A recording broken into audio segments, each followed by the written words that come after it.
Okay. Excellent. We are recording. Hi, my name is Robin Forster with Feel So Alive, and I will be looking off to the side at my notes. So if you're wondering what's going on with my eyes, and I would like to welcome all of you who are watching live or are watching on the replay. And today we're doing things a little bit different. And if you've been following me for a while, you know I have a tendency to try new things. Today, my guest is Ashley Barnes. And Ashley, would you like to say hello? Hello, everyone. Excellent, thanks. And as many of you know, we usually have a healer come on and share for 10 minutes. And then we also have a business person come on and share for 10 minutes. And then they share some tips or techniques, some healing exercises that we can do. Well, today we're wrapping all of that up into one guest speaker.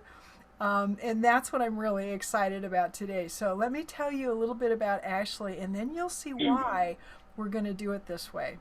And so we're also going to run a little bit longer just to give you a heads up.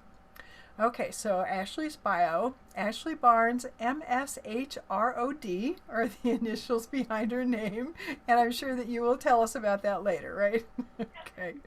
She is a coach, a healer, a poet, an author, a speaker, and an intuitive leadership strategist for heart centered women leaders who are physically and emotionally exhausted from giving too much to everyone else and not enough to themselves.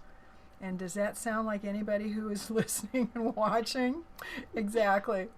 After 20 years of trying to diminish her own deep sensitivity and compassion and nearly burning herself out, Ashley has learned how to flourish while also honoring her natural gifts and to bring this wisdom and experience to the women that she serves.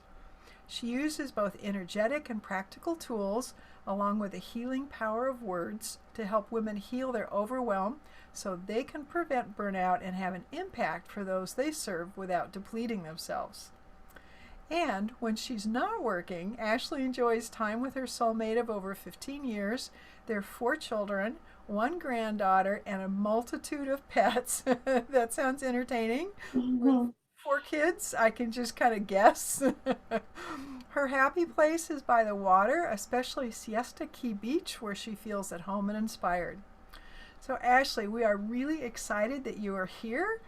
And are we ready to get started? Let's do it. I'm excited to be here too. Oh, good. Okay, so our first question, because I know that the folks watching don't know you, tell us a little bit about yourself. Yes. So I'll start with the letters. That is a master's in science of in human resources and organizational development. So that has been my day job career for something like 14 years now. So that involves training and development and leadership development, competency-based development for employees and leaders in corporate environment. So I've actually ended up just kind of happenstance been in healthcare for the whole time of that. But there's certainly those kind of roles all over the place. Now, my passion work, not that I don't love developing people, because I do, and that's certainly an aspect, but my coaching and healing and all of that piece started when I thought I would become a holistic health coach. I was really into wellness. I'm still into wellness, but I don't necessarily want to teach anybody how to eat. So I kind of shifted into healing. I learned energy healing actually at one of my corporate jobs, believe it or not, and got very, very interested in that mental, emotional, spiritual side of wellness and that holistic well being from the energetic perspective. And over time, I have just incorporated all of those pieces into one coaching program uh, that incorporates both the coaching and the healing, and like I said, the writing, which is really as much for me as anybody else. And then the little bit, the leadership and development piece, that's a piece of me as well. So it all becomes a bundle. Excellent. Okay, that's a lot. Trying to get my head around all of that. But Same. I think Well, I think it's so inspiring though, because so many people have this piece that's their passion and this piece that's their passion. Then they've got their gig here, and they're trying to pull it together. And I have one friend who's trying to create an umbrella so she can get all of her healing practices. And that Yeah. was one of the things that really intrigued me when we first were chatting, was that it seems like you've been able to pull all of it together into one package. Yes. And that's a pretty recent development. I have spent a lot of time feeling very disjointed, like I'm this piece and I'm this piece and I'm this piece, and not really seeing how the pieces all came together.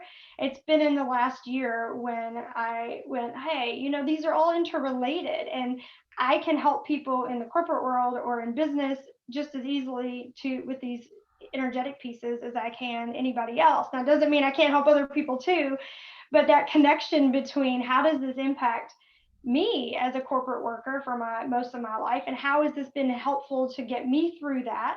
I think for a lot of really heart-centered kind of people, soul-focused people, it's hard to be in that corporate type environment. Business is hard on your heart, right? Sometimes it's tough. And so I think I kind of come from that perspective of how can I help. Business isn't going away, so how can people thrive in that environment without burning out? That is such a good point because I think we all know that women, especially, hit the glass ceiling and they're, doing the thing at home and they're doing the thing at work and there's kids and there's this and there's that. And then a lot of women are trying to continue their education so they can climb the corporate ladder. And yeah, it's pretty crazy making. Yeah, just a bit. And that's really, once all that piles on, that's how we get to that place of feeling so overwhelmed. And a lot of that, like you mentioned, that's external. It's for ourselves, but it's doing things externally, which really can drain you if you don't have a practice to balance that out. That is such a good point, and especially in this day and age, trying to figure out how we can bring in the juice that we need. And I keep thinking about when you're on an airplane, they always say you put your air mask on first, take Exactly. care of yourself. Yeah, and it's funny how that metaphor has turned it. It's huge, Yes. and so yeah, this is pretty exciting. As you can tell, I'm jazzed. It's like, ooh, we need to get into this. Okay, so you've told us a little bit, but do you want to say a little bit more about how you got drawn into this line of work, this healing arts, and how it's benefited others? Sure. Like I said, almost everything I've done, I fell backwards into. I didn't necessarily plan to be in corporate training. I didn't plan to be a coach. I really kind of got burned out and thought I need to do something different and fell into coaching. And then I was in another job when they introduced a healing therapies program at work, and I thought, well, this sounds really interesting. It's definitely not corporate, so let's try this out. And I remember just sitting in the intro session they did, thinking, am I at work? Is this really real? I mean, there were probably 75 people and who came to that first session, and they picked, I think, 15 of us maybe to be in the healing therapies program, and that's how I got introduced to the energy healing. um, I had no idea about it at all, believe it or not, and just so touched me. And like I said, I was really interested in wellness, but what really came through for me around the healing piece is that if we so much of the time we think all of our problems are these things, these barriers in life, but a lot of it just is lodged blocks in our energy system. And if we clear that, it's impossible that these other things go away naturally, that they're really not the problem. They're a symptom of the underlying problem. So if we clear that energy piece, that really goes a long way to fixing a lot of things that we look for external solutions around. And once I got into that, I was like, well, why would I ever focus on food when I could just clear your energy block? Now, don't get me wrong, we still need to eat well, but a lot of times that comes a little more natural when we feel better in our physical body because we've lifted some of those weights that we pick up over time. Yeah, I think that's a really good point. I mean, there's so many different modalities, and like you said, to clear the energy blocks, then you feel better so that you can focus on eating better because it's not this huge, overwhelming weight. And that's a really good point. And I'm in the food world and in the food supplement world and very much believe in those, but Mm-hmm. right, it goes hand in hand. Yeah, which is exciting that you got turned on to that, and especially in the corporate world. I love I that. know, right? I know. I would never have dreamed that. And that actually led me to go out and study more. And then I found someone who taught Reiki. So I went through the Reiki process as well as the internal corporate process too. So I kind of got both.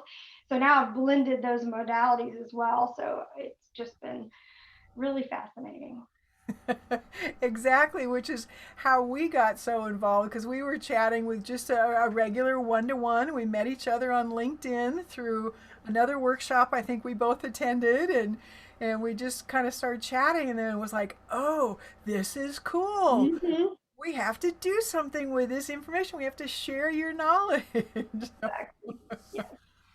Okay, so you were talking a little bit about healing energy, and you were talking a little bit about Reiki, and I know you have some other tools in your tool belt. But one of the things you and I talked about was an energy ball exercise. Yeah. Would you like to share a little bit about that? Because that sounds pretty fascinating. Sure, I'd love to. So, one of the ways I explain energy to folks when I do classes, because energy you can't see, right? We're talking about this invisible part of us that affects us, but it doesn't, but we can't see it. And it's really hard sometimes to like imagine how to utilize that if you can't see something. So, I always say, and you can follow along with me, if you take your hands and put them face like this. Now, you might want to shut your eyes, but you don't have to. But just visualize between your hands a ball of light. And as you visualize that, just pay attention to how it feels. Sometimes for some folks, it feels like tingly or like it's pulsating. Sometimes it feels warm. It might feel different. Do you feel it? Yeah, it feels warm. It's a very gentle warm. Yes. Yeah. Yes. I love that. Gentle. And that's what I love about energy work. And so you can kind of play with this idea of the ball. You can move your hands around and see if it feels different when you move your hands closer together and further away.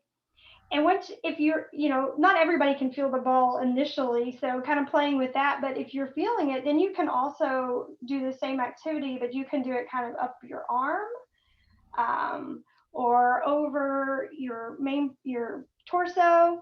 This is where your chakras would be. So a lot of our energy movement happens in those major energy centers. So in your main part of your body, you're going to perhaps notice a different feeling than you would on your arm. And you might notice different sensations. So could be kind of tingly, could be again warm, cold. There's no right or wrong answer. Okay, well now I got stuck on the Okay. transition from the ball Yep. to up my arm because Okay. the ball I'm enjoying, and when I kind of play with it in different directions like you were suggesting, Mm-hmm. sometimes I get some tingling, some energy off my fingertips, Yep. and sometimes not. So I have this ball. So how do I transition from the ball to up my arm? So just take your hands a wet part, but kind of still holding that intention of that energy. And then just shift. Just take one hand, whichever, maybe your right hand if you're right handed, but, and just hold it a few inches above your arm. And the same kind of idea, rather than imagining the ball between your hands, just imagine now you're feeling the energy, the ball, but that is the energy of your body. Yeah. Oh, that's great. Yeah. And then, like I said, maybe try other places. We're talking right now, so you might feel something interesting at your throat or in the heart space. Um, if you have aches or pains, you have chronic issues or something in certain parts of your body, that will likely feel different. Oh, okay. Yeah. Like pain to me often feels tingly, almost like pins and needles, like when your hand goes to sleep. Uh-huh. Or it can feel kind of heavy. That's really hard to explain, but it's a practice, right? So if you get used to this is what my arm feels like, it feels pretty smooth when I go through it, but then I go over a place that feels different. You just sort of notice the distinctions between the two. It's interesting when I go over my hand where my watch is, that changes everything. Yeah. Yeah. Yeah. Because watch is not alive. It still has its own energy field, but it's not the same as a human body that's alive. You could try this with your dog or cat too, if they'll sit still for you, because they will feel different. They have that energy too, but they will feel different perhaps than, your your husband or your children, or get some willing participants to just scan their body. You can kind of just do a whole body scan starting at the head, and just, this is actually how we practiced it before we started learning techniques. We would just practice scanning and just noticing the differences and how energy feels in different parts of the body. Excellent. Okay, so in terms of somebody wanting to do something with what we're talking about now, it sounds like, to do a little recap, that they could start with the energy ball, Yep. see how that feels, see how they do, because again, you were saying this is practice and Yes. no one's going to hit it out of the ballpark every single time, so it's okay. Yeah. And then transition from there just by kind of just letting it go, but holding the intention. Yes. And I've been learning lots more about intention. That's a Mm-hmm. important thing. And then being able to take it on the body Yep. and or do a body scan to notice if there's like prickly things happening Mm-hmm. someplace, or if it's kind of sluggish, or just kind of whatever it is that's happening, right? Yes. Yes. Okay. Exactly. And it's not so different. Have you ever done one of those body scans, mental body scans, where you start mentally at your head and you're just going from your head to your toe, and you're noticing, you're not doing anything, but you're just noticing how you feel, where you're holding tension or different things? It's the same idea. That's more of a conscious awareness of it, whereas this is more of an energetic awareness. But you could compare the two, because if you're consciously aware of, I've got a lot on my mind today, then you could do it with your hands and notice how the energy of a really frantic head feels different than perhaps another part that is not frantic. Arms and legs are usually pretty, they don't have the same energy thing going on unless you have pain or some kind of chronic issue. Interesting.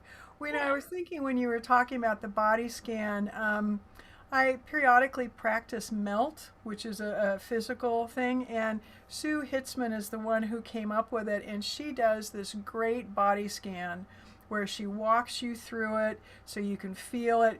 Because sometimes, at least for me, it's hard to get a new technique Yep. unless somebody like you're doing, like you're walking us through this, we can talk about it, and then it's like, oh, now it makes sense.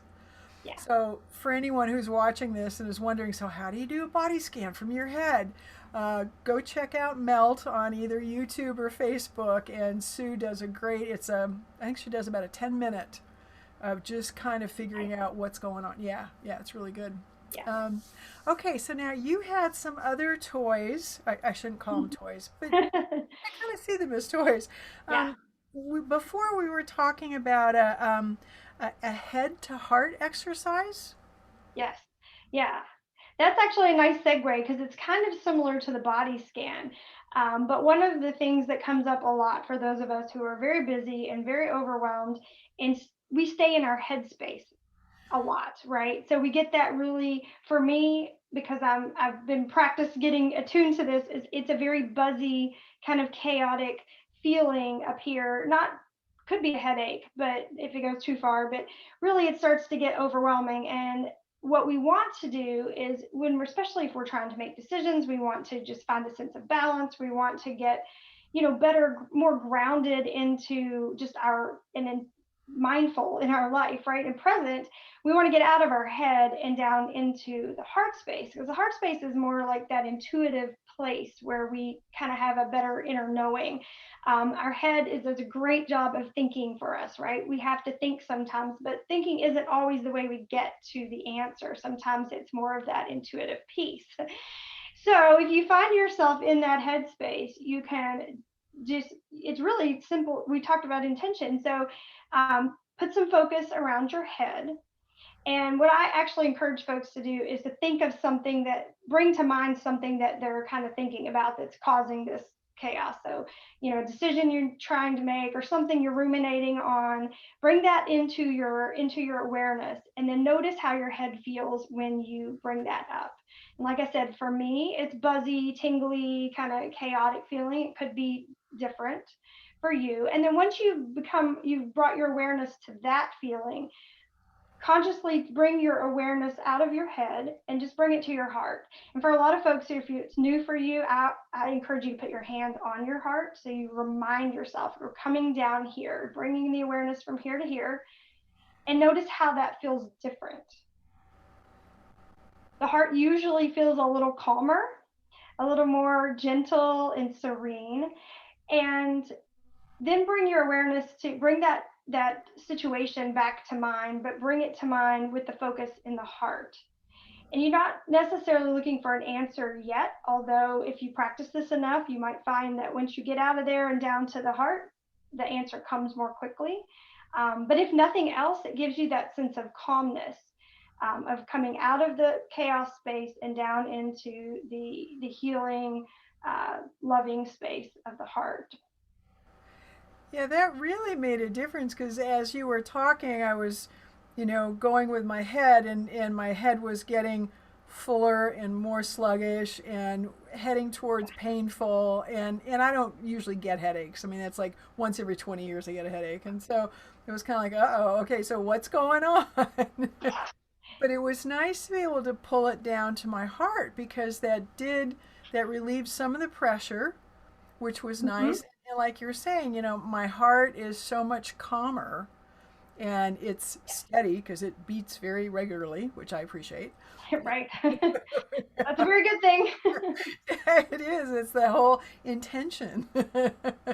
But what a difference. And what I'm thinking is like, and I'm not, I was going to say, oh, when you're in line at the grocery store, but that's kind of changed. So you're 6 feet apart. But still, what a good time, or for me, a lot of times it's the post office because there was always a line at the post office. And what a good time just to kind of, Yes. put this together, pull it down, and then I'm guessing, and so maybe you can explain this a little bit better. What I've started doing lately is taking whatever those yucky thoughts are, or stress, or whatever, and letting my cells release them kind of as gray, cloudy, ash kind of stuff.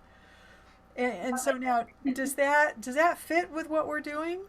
It does. I think it's a variation on this theme. There's so many different ways to do this process depending on how you work well. For me, I don't do this process as much as I'm a writer. So for me, I purge through writing. But what you're talking about, a visualization where you visualize all the dark clouds coming out and coming out, releasing out of your body, that's a perfect example of the same basic idea. You're getting out of your head, out of that thinking space, and into that more being space. Nice. Okay, good to know I'm on the right direction because I just started doing that and it's like, this feels good. I hope it's Yeah. okay. Hey, if it feels good and you get good results out of it, I think that's the important part. And it's simple. Yeah, and it's simple. Yeah, exactly. Which is the key because I think so many of us are just so overwhelmed, and we were talking before how this has been such a high trauma. I mean, we're all traumatized all the time. And do you want to talk a little bit about that? I know you have another exercise that we were thinking about that I think is just way too cool. But do you want to talk a little bit about the trauma and the overwhelm, and especially for women, and especially for those of us who are aging and trying to make sense out of a world that's upside down? Right, sure. Yeah, I think that's like we were saying earlier, this year is unique in the sense that it's it's a collective trauma, it's an individual trauma, it's huge massive change, which is always hard on people anyways. We're kind of, we like our equilibrium, right? Even people who are really flexible, we kind of like some level of I know what's coming next, or have some sense of that, and we haven't had that in a year, and we're still not quite there. So that adds a different kind of trauma and overwhelm to folks. Plus, for so many of us as women, we're home now. We have the home, I don't want to call it burdens, but we have all the things at home plus our work. And now we're at home working with them. Our dogs and our children are in the room with us while we're trying to do all these things. And we just have extra challenges we didn't have before. And I think, going back to the energy piece, what I always say is that, from childhood on, we have these little big T traumas and little T traumas, little things that just kind of stick in there that we don't process out. And then big things that perhaps come into our energy field and we don't process that out entirely. We don't always have the tools. Most of us were not taught these things as children. And that's why when we get older, we start to notice all of these effects we have, and then add to it a pandemic to, that just adds a new layer. So with the energy work, what we do is peel back those layers a little bit at a time to try to give some relief from all of that past stuff and give us that kind of a clean slate almost to go forward, and not carry so much. And hopefully we learn some processes and some tools, kind of like what we were just talking, to start actually letting it go so we don't keep taking it in and repeating those patterns. Nice. Yeah, absolutely. Yeah. Whew. Yeah. Oh, watching the time, because you have Yeah. been very gracious to give us so much of your time, and I appreciate that. And I know that you're in a different time zone, so it's a little different energy. You're at the end of your day, and I'm just in the mid afternoon. You're in Indiana, I'm in Oregon. We're at a little over 20 minutes, and so just to wrap up, um, I thought that the Reiki doll was way cool, but you may have another exercise that you want to share with us as kind of your parting gift. Sure. Nope. The Reiki doll is great. She is here. And I was thinking in preparation for this, I really need a name for her. I do not have a name for her, unfortunately. So this may prompt me to think of that. But prior to the pandemic, I did everything in person. I met people in person. They came and we did all of our sessions together. And I had wanted to make it virtual because because energy works the way it does, you don't have to be in person. But I just had never pulled that pin until the pandemic made everything virtual. But I wanted something to kind of create focus for me as I work with somebody. So I got this off of Etsy. It is handmade by an artisan on Etsy. And these are, of course, each of the chakras. And I just use the doll as if I'm working with, when I'm working with a person, as if they're right here. So let's see, I use a pendulum, and as I work with somebody, I actually go through each of the chakras and check to see, how the function is. It spinning? Is it moving? Is energy moving? And if not, where is it blocked? I work just like I would work with a person. Start at the head, work all the way down, flip it over, cover the back, and that way I don't rush through anything. I put a lot of concentration and effort where somebody needs it, so they get exactly what they would get from me if we were in person. And I just love her. I just love her. She's one of my favorite tools that I have added to all. And I am not a big tool or prop person. I don't have any problem with it. It's just not my thing. But I do actually really enjoy this as a tool. And she's extra cute, I think. I do too, but you brought out your pendulum, and we haven't talked about that in the last 30 seconds or so. You want to tell us a little bit about how to use it and why? Yeah, exactly. So I learned the pendulum as part of healing touch. And the idea was, like I said, we go through each of the chakras, and the pendulum will tell us, you can do this with your hands, just like we practice, but the pendulum will do the same thing, where it will tell us if a chakra is open or not. So if you just, okay, I only have so many hands, but if I hover my hand over the shot, well, actually I could do it on myself. So like this is over my heart area, and the pendulum will swing depending on whether that chakra is open. So you can see it's hopefully you can tell it's spinning. And Yeah. that tells me that it is open. If it was not spinning, that would tell me there was some energy blockage there. Or if it spun in a different direction, it would basically tell me that there was some blockage, probably is a little more overactive. But basically, I'm looking for spin. And like I said, I do that at each one of the chakras to kind of just give me an overview of where the problems are, where the stuck places are for people energetically. Because each chakra kind of governs a different area of the body, both physically, mentally, emotionally, and spiritually. So it kind of tells me you might need grounding if your root chakra is closed, or if your heart chakra is closed, there's probably a lot of sadness, forgiveness, healing type things. It just gives me extra clues. Excellent. Okay, which leads me to another question, even though I'm watching the clock. So the next question is, so could a person, if they wanted to work on themselves, could they, for example, get the Reiki doll Yeah. and the pendulum and yet do it for themselves? They could. And they really don't even need the doll to work on themselves. I have taught some classes in the past where we just go through some really simple self-healing techniques. You could just hover your hand, just like what I just did, where you hover your hand over your own chakra and use the pendulum on yourself.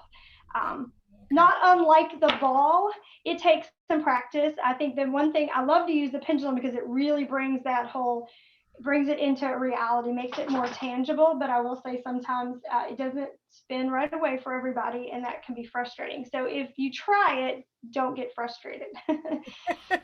Well, and I think that's with everything these days. We all thought when it became 2021 that all the issues of 2020 would leave, and it's like, no, 2020 is still here. Things are still gollywampus, to use a very antique I word. love that. That's a great word.